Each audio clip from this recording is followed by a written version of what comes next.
So, I recently composed a piece of music designed to provide a description of some of the fundamental principles to fulcrum-based cranioanalysis. Don't worry, you're not supposed to know where that is quite yet. If you want to skip the context and get straight to the piece, please forward the video to the time shown on screen now. However, for those of you who would appreciate a bit of contextualization as to the debates at play, I'd also recommend watching my older video, Catenic Philosophy, in which I exemplify modernism and postmodernism through the examples of both the understanding of universal truth and how to approach and apply it in cultural expression, and in the analysis of structures, and whether we can ascertain explanation as to how they affect the things we are, think, and do. But today I wish to turn your attention to another crucial case study of modernism, just as crucial as dialectical materialism or structuralist philosophy: psychoanalysis. Psychoanalysis, put simply, is a modernist means of analyzing how an individual behaves, thinks, and reacts. It does this by aiming to construct an overall formula as to why these individual facets have become the way that they are, and what sustains them up to the time of the analysis. This means, naturally, that psychoanalysis has developed a reputation for trying to tie everything that an individual is or believes into the relationships or experiences of the patient's childhood, however tenuous such connections might at first seem. But precisely which universal formulas are derived from or referred to in these links can vary significantly depending on the psychoanalyst. To Sigmund Freud, the father of psychoanalysis, this process of growth into who we eventually become all starts around a grand narrative of psychosexual development. To Freud, we all start in our infancy without personality, oriented solely by the immediate pleasure obtained from the oral nourishment of nursing, a drive he refers to as the id. Through weaning, we learn delayed gratification, and how we navigate the ensuing conflict between short-term, or id, and long-term, ego, pleasure, drives, is conditioned in how we go through toilet training. Leaving these oral and anal stages, we progress to the phallic stage, in which we develop consciousness of sex differences and develop an Oedipal complex, lusting after the opposite sex parent, mimicking and competing with the same sex parent, undergoing repression and internalizing a higher moral drive or superego. How we navigate this dilemma, Freud might say, affects what desire we pursue and how, or how we allocate libidinal energy, and all this is internalized into an obscured subconscious and an invisible unconscious mind, and built upon through the latency stage up until puberty. Finally, as adults in the genital stage, we are left trying to identify and resolve these pent-up conflicts and develop as individuals accordingly. As a framework for understanding desire, mapping it, and encapsulating it in a universal formula, one can clearly see the modernist theory. And as we know from other modernist theories, this rigidity does sometimes make it come at odds with opposing philosophical frameworks or empirical study. Nonetheless, psychoanalytic theories are still hugely influential today and often influence how therapists understand and help treat the issues of their patients. I won't go into much further detail about psychoanalysis here because we're sort of getting off topic, but it was built upon by figures such as Jung, Adler, and Lacan, among many others. The last of these closely tied psychoanalysis into linguistic structuralism, linking the id to the real, the ego to the imaginary, and the superego to the symbolic, and with it the world of language, hence outside of individual conscious control. It is no surprise, perhaps, that critics of ideology, such as Slavoj Žižek, take considerable influence from Lacan in explaining how capitalism can condition our default perceptive and rational epistemes away from revolutionary consciousness as a result. But it was a different student of Lacan, Félix Guattari, who would partner with French philosopher Gilles Deleuze, one of my favorite postmoderns, to design the postmodern response to psychoanalysis, which they called schizoanalysis. Deleuzean ontology, for context, is predicated on differences preceding identities, that everything is therefore undergoing processes of becoming and transformation, and that concepts or entities are assemblages we derive from the interaction of all of these ever-changing becomings.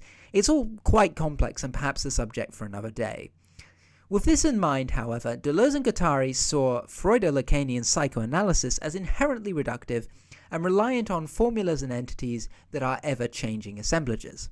They reasoned that the unconscious mind would not be structured like language, nor would desire be reliant on objects and lacking, as the Oedipal complex claims.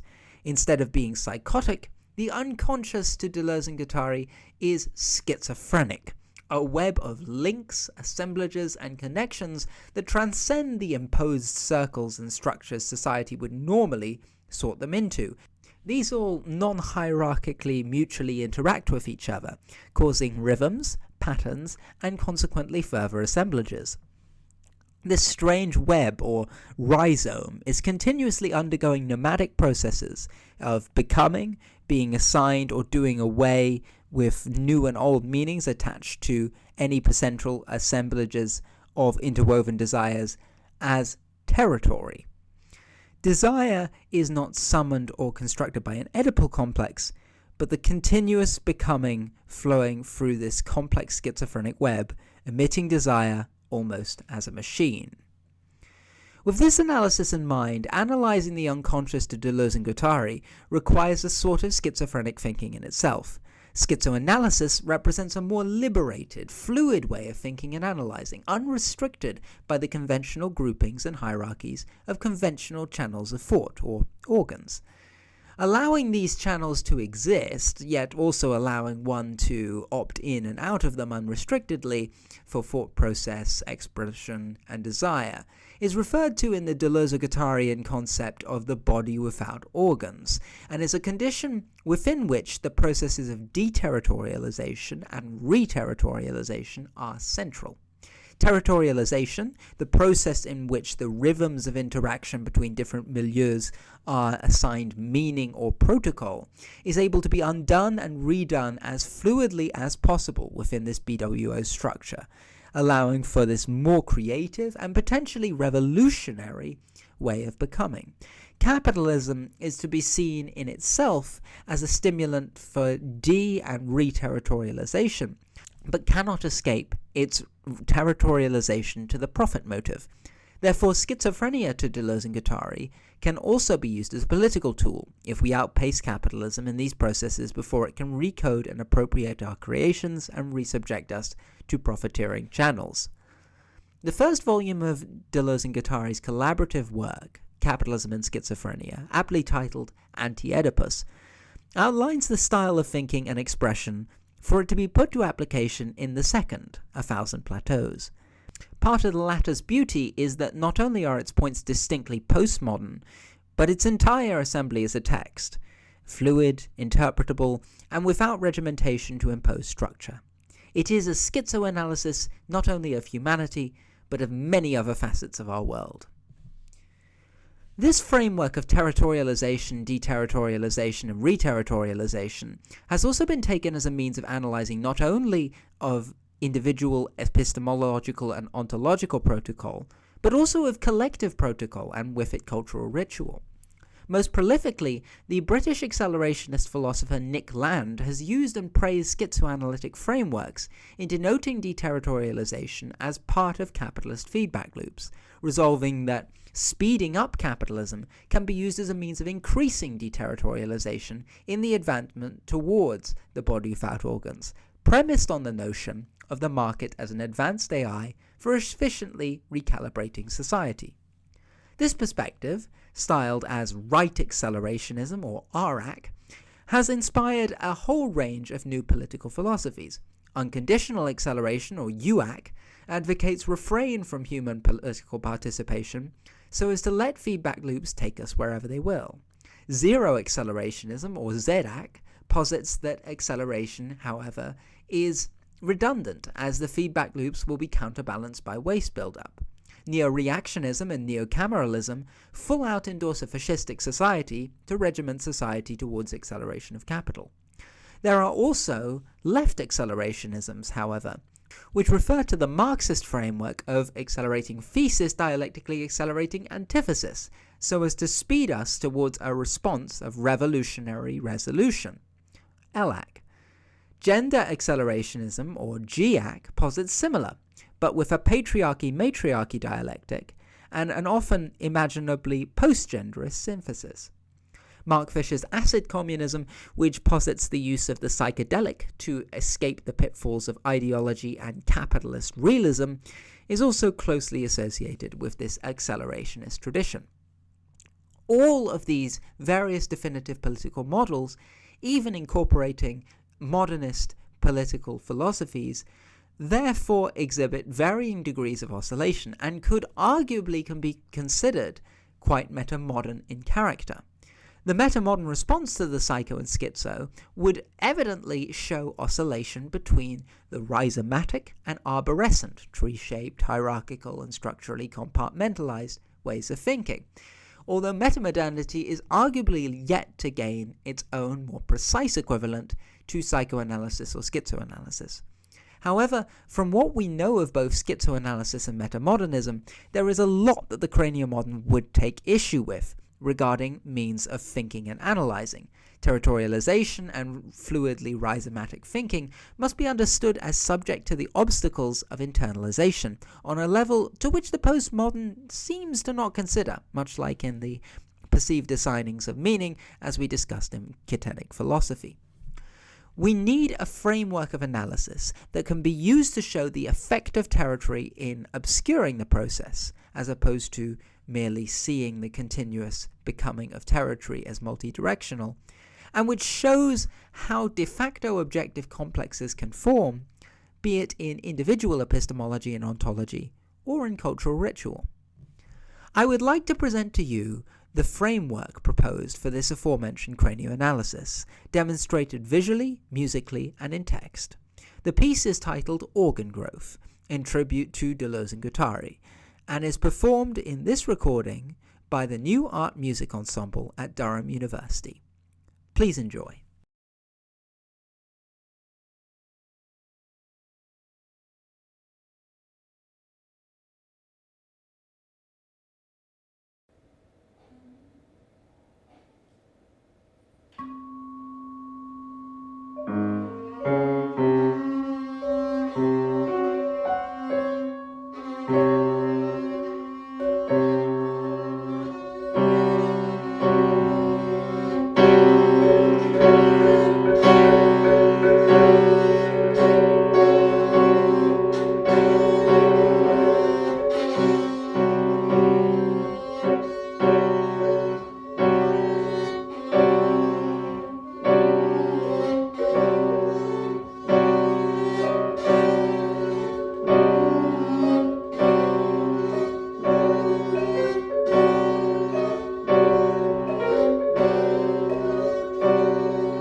you.